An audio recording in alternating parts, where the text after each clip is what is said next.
Bonjour à tous, bienvenue dans ce 12e épisode de l'Instant Trotteuse, j'espère que vous allez bien. Donc cette semaine, c'était une semaine plutôt calme, puisque j'ai pas travaillé lundi et mardi, mais je vous ai quand même proposé quelques articles bien sympas.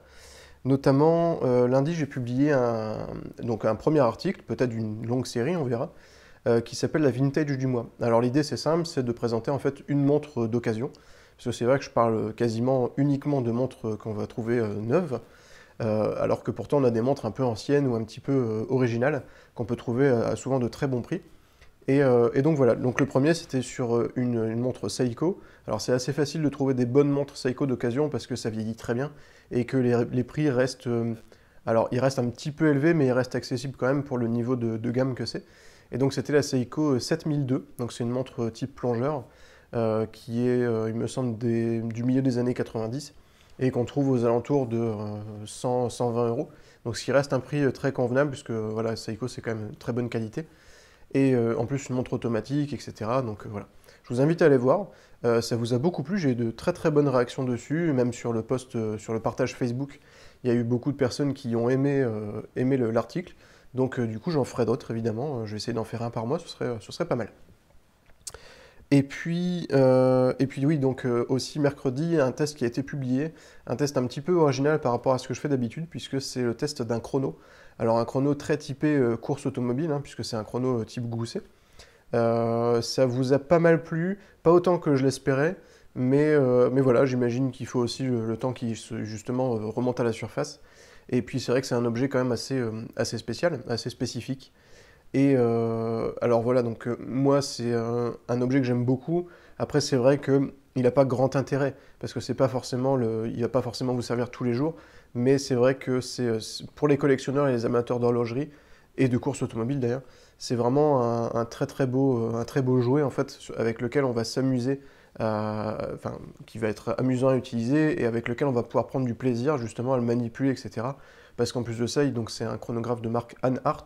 Et c'est une marque qui est plutôt associée au monde du luxe, hein, parce que les montres bracelets qu'ils vendent sont aux alentours de 1500 euros pour les premiers prix. Donc c'est quand même du haut de gamme. Les matériaux sont de très très bonne qualité. Enfin, je vous invite à aller voir le test. J'ai aussi publié la vidéo sur YouTube en simultané. Donc comme ça, vous aurez un bon aperçu de ce que donne ce petit chrono. Et puis en ce qui concerne les montres de cette semaine, alors il y en a une qui a été publiée jeudi, qui s'appelle la Sabrina Fossi Frekish. Alors je pense que je le prononce pas bien, mais c'est pas très grave. Et en fait c'est une montre assez originale, plutôt minimaliste. Et en fait ce qui est sympa sur cette montre, c'est que plutôt que d'utiliser une aiguille pour les heures, en fait donc c'est une designer italienne, elle a choisi en fait d'utiliser un disque qui est découpé justement pour se placer au-dessus de l'index de l'heure. Alors c'est assez original, ça se lit du coup très bien. C'est un peu déroutant parce que c'est pas un affichage très classique, mais voilà, on garde quand même une bonne lisibilité. À des proportions qui sont peut-être plutôt réservées au poignet féminin, il me semble qu'elle fait 36 mm de diamètre, donc c'est assez petit. Donc voilà pour la Frekish. Une autre montre enfin un ensemble de montres là pour le coup qui vous a beaucoup plu, moi c'est vrai qu'elles me plaisent beaucoup aussi, et ça aurait pu être mon coup de cœur. Ce sont des montres qui sont en fait lancées par Dan Henry. Donc en fait, ce monsieur, c'est un grand collectionneur de montres qui est connu pour avoir créé un site justement qui s'appelle timeline.watch et qui retrace un peu tous les modèles historiques depuis les années 20 à aujourd'hui. Alors c'est beaucoup de montres qui sont associées au monde du luxe, hein, c'est beaucoup de Rolex, etc. Alors qu'on aime ou pas, le site est très bien fait et justement il permet vraiment de voir comment l'horlogerie a progressé, sur quel point elle s'est améliorée, sur quel point elle s'est dégradée. Et voilà, donc il a sorti une collection de montres qui sont très vintage. Et en fait, d'ailleurs, ces montres portent comme nom des années. Donc c'est des montres qui sont vendues à entre 190 et 250 dollars. Donc c'est des prix plutôt accessibles. Elles sont vraiment très très belles. Moi je l'ai contacté, je vais essayer d'avoir un test parce que j'en suis vraiment très très fan. Et voilà donc pour le deuxième article de cette semaine. Et mon coup de cœur à moi, donc c'est une montre qui est très spéciale, qui s'appelle la CJR Airspeed. Alors c'est une montre qui est clairement inspirée par, on va dire, la vitesse. Alors c'est pas très très parlant, mais surtout par tout ce qui est course automobile, par tout ce qui est justement mesure de temps. Et en fait, elle fait très sport et en même temps élégante. Enfin, elle est vraiment originale. Et c'est ce qu'on appelle une montre à régulateur. Alors en fait, c'est pour faire très simple, un régulateur, c'est simplement le fait que l'aiguille des heures et des minutes n'utilisent pas le même pivot, c'est-à-dire qu'elles ne sont pas concentriques. Du coup, on a un petit compteur à l'intérieur du cadran qui indique l'heure en format 24 heures et une grande aiguille sur le cadran classique qui, elle, va indiquer les minutes. Alors, elle est vraiment très très belle, moi je suis super fan du design. En fait, elle a été financée par une campagne Kickstarter, donc qui a cartonné, et maintenant elle est en vente sur Indiegogo. Donc vous pouvez l'acheter, et elle est en vente à un prix qui avoisine les 350 $. Donc c'est un prix qui reste correct, étant donné que c'est en plus une montre automatique, ça reste même très correct. Pareil, j'aimerais beaucoup vous proposer un test, on verra ça d'ici quelques temps. En ce qui concerne la petite trotteuse.com, donc le site web en lui-même, en fait j'ai fait un petit sondage en début de semaine dernière sur Facebook, je vous en avais parlé rapidement dans l'instant trotteuse précédent, pour savoir justement quel était, d'après vous, le prix maximal pour qu'une montre reste abordable. Parce que c'est vrai que plusieurs fois, on m'a dit tu devrais proposer des montres aux alentours de 700 €, pour moi ça reste correct, etc. Alors, pour moi pas forcément, mais justement je voulais avoir votre avis, et il s'est révélé que le maximum que j'ai fixé actuellement, qui est de 500 € à peu près, eh ben, en fait c'est celui qui convient le plus de monde. Du coup je reste dans cette même ligne éditoriale. Par contre, je vais en fait de temps en temps, quand il y a vraiment des montres qui valent le coup, mais de façon assez importante, vous proposer des montres un petit peu plus chères, alors sans que ça atteigne des sommes astronomiques, mais si vraiment c'est un gros coup de cœur, que c'est un excellent rapport qualité-prix, et que la montre coûte aux alentours de 600 €, je me dis pourquoi pas vous la proposer. Alors après, ça peut être simplement par curiosité, pas forcément dans l'idée de l'acheter, mais voilà, je vais essayer, on verra ce que ça donne, et puis voilà. Et en ce qui concerne la presse horlogère, alors en fait il y a un article, enfin un événement surtout qui est assez intéressant, qui est le lancement d'une nouvelle marque d'horlogerie française qui s'appelle Lornet Watches.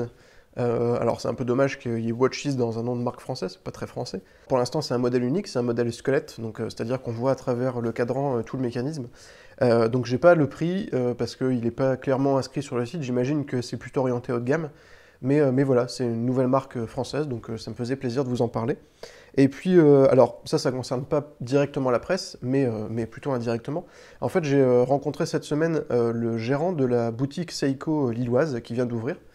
Et donc j'ai un peu discuté avec lui, etc. Donc c'est quelqu'un de très sympa. Et en fait, je vais essayer justement d'avoir une sorte de rendez-vous avec lui pour vous proposer une sorte d'interview, justement de quelqu'un qui est représentant d'une marque quand même qui est très connue, qui cartonne, moi qui me plaît beaucoup. Et justement pour essayer d'avoir l'avis de quelqu'un qui est expert et qui a un avis assez tranché aussi sur le quartz. Je sais que le quartz c'est quelque chose qui n'est pas forcément apprécié par les amateurs d'horlogerie pure, je sais pourquoi, je le comprends, mais c'est vrai qu'il défend des valeurs qui sont assez intéressantes, donc peut-être que je vous proposerai ça, j'espère avant Noël, mais ça on verra au fil du temps. Donc voilà pour cette semaine. La semaine prochaine, vous aurez mercredi ou jeudi la review d'une montre qui me plaît beaucoup. Je vous en avais déjà parlé, et c'est la montre Avi 8. Donc c'est une montre vraiment très sympa. Elle a un look assez balèze, un peu typé militaire. Elle est imposante, elle a vraiment un design qui change complètement de ce que je vous ai déjà montré. Et je pense que c'est là-dessus justement que ça peut vous intéresser. Donc du coup, rendez-vous mardi, mercredi ou jeudi pour la review de cette petite Avi 8. Et puis aussi, je vais essayer, alors ça fait un petit moment que j'y pense, je vais essayer de le faire cette semaine, des sortes de micro-vidéos, parce que c'est vrai que je fais des vidéos qui sont dans des formats quand même un petit peu longs, de faire des petites vidéos justement d'une trentaine de secondes pour simplement vous expliquer par exemple comment on change un bracelet de montre. C'est vrai que plusieurs personnes m'ont suggéré de faire ça, je pense que ça peut être pas mal, puis voilà, ça me permettra de diversifier un petit peu aussi mon contenu. Et puis ça, je vous en avais parlé il y a quelques temps, il me semble que c'est il y a quelques mois même, que je pensais faire une vidéo type FAQ, où justement je réponds aux questions qu'on me pose régulièrement. Donc en fait, j'ai rédigé le plan complet, justement des questions qu'on me pose de temps en temps, et puis pareil, j'en ai rajouté qui peuvent être intéressantes pour vous. Donc je vais essayer de faire quelques petites prises cette semaine pour voir un peu ce que ça donne. Et puis si la vidéo n'est pas publiée cette semaine, ce sera la semaine prochaine ou un petit peu plus tard, c'est pas très urgent de toute façon. Mais voilà, c'était juste pour vous dire en fait que ça avance. Et bien voilà, ce 12e épisode de l'Instant Trotteuse est terminé, j'espère que ça vous a plu, comme d'habitude. Si ça vous a plu, eh bien n'hésitez pas à le partager, à cliquer sur le petit pouce vers le haut qui est en dessous de cette vidéo. Et puis en attendant, je vous souhaite une excellente semaine à tous, un bon week-end. Et puis à bientôt sur lapetitetrotteuse.com, Facebook ou ailleurs, comme vous préférez. À bientôt, ciao.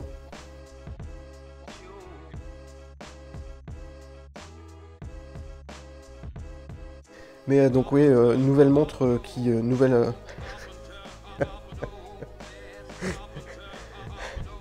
dur.